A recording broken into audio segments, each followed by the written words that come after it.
Magandang balita kapwa ko Pilipino, si Brigadier General Jen S. Fajardo ay nireplace po as a spokesperson ni Colonel Randolph Tuanyo as now the acting PNP spokesperson.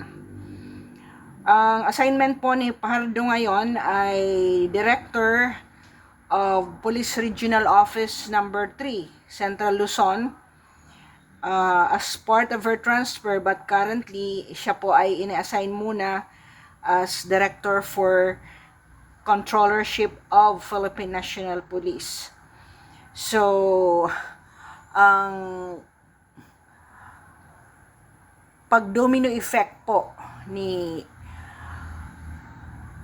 PNP Torres ay ito na po. Ang nakita ko po, bakit nag-react ang mga tao, wala naman daw kasalanan si Fajardo. If maalala nyo, kung talagang seryoso na nga si President Marcos sa paglilinis ng kanyang mga ranks, ay nakita ito ni Senator Bongo na nagsinungaling na di ba nagsalita noon si Fajardo na hindi daw umiiyak ang mga military at PNP na ladies while they were apprehending na dinitain nila si former President Duterte at nagpapahid lang daw ng pawis. And yung unang sablay talaga ni Fajardo ay nung nagsinungaling din siya, nagsabi siya na walang mga arms or walang mga baril ang mga pumasok sa Kingdom of Jesus Christ. Kaya, during the Senate investigation, Senator Bongo called out this liar general na sinabing nakakadalawa ka na ng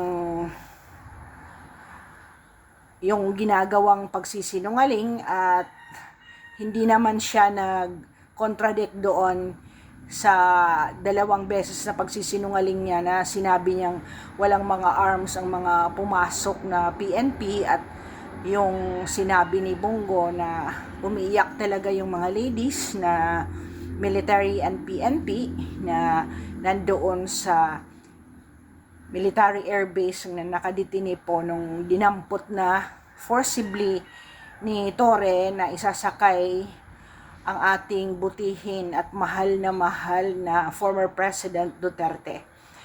Sana nga dahil may mga takot ang mga DDS lalo na bigyan pa ng mas malaking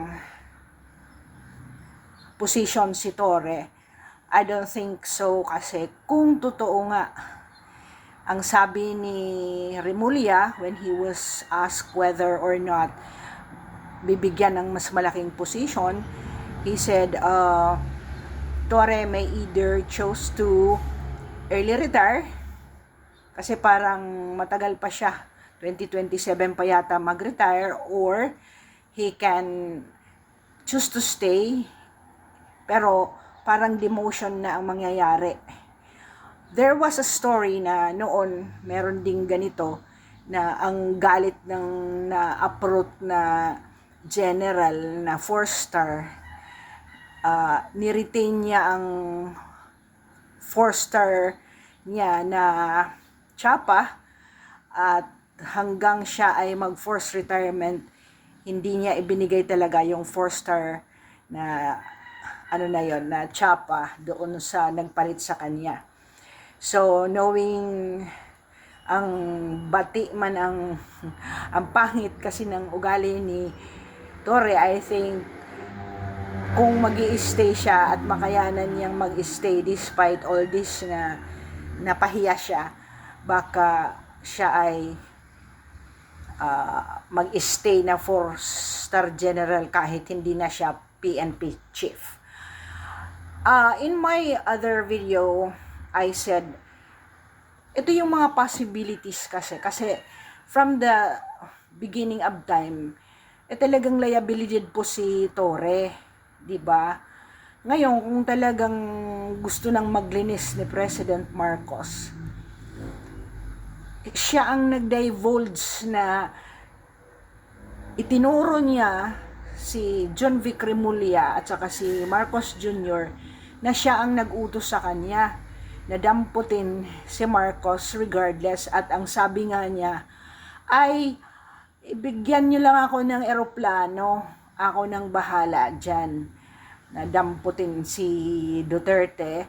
So regardless kung legal o hindi legal, basta dadamputin niya at ilalagay niya sa eroplano, dadalhin sa The Hague. Ngayon, dahil si Amy Marcos ay nag-conduct ng investigation and lahat ng proceedings doon, alam ko napakabigat ang binitawang katangahan na statement ni Torre niyan. Kasi I really don't believe na dahil lang sa movement ng second in rank na ililipat doon sa from administration to Western Mindanao. But anyway, even if it's true na yun nga dahil ni-bypass niya si DILG Secretary, ang NAPOLCOM sa authority, pwede naman yun, di ba? Na sitahin lang siya, tawagin siya, if not. Kaya lang, napaka-liability na niya sa kanyang mga pinaggagawa, nang kumaka-acting siya parang yung motorcade sa kanya, parang presidente na siya. Yung mga ganun ba?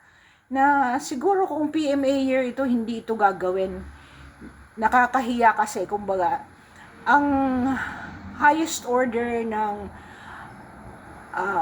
kumbaga, saludo tayo, si si Lim, na naging mayor, si Ping Lacson, at saka si Bato, ay lalo na talaga kay Mayor Ping Lacson, Senator Ping Lacson, ay talagang mataas ang pagtingin natin sa PNP na magandang decorum, hindi ganyan na bara-bara, magsalita parang street person ka lang ba? And then, yan, magbayot-bayot na sayo-sayo at saka sa boxing.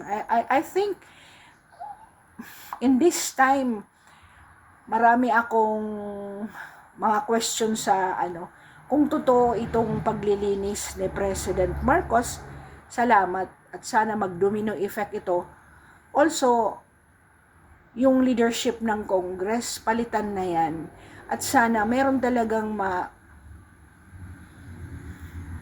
matanggal ng mga DPWH directors at COA na nag-confirm na mga tapos yung mga ghost projects na yan. So, saludo po ako kay President Marcos, the way that I also saluted Senator Amy for the investigation. At sana, habang wala pang September 23, pwede bang ibalik na ni President Marcos si President Duterte without anyone asking, na siya ang ng diplomatic engagement with the ICC.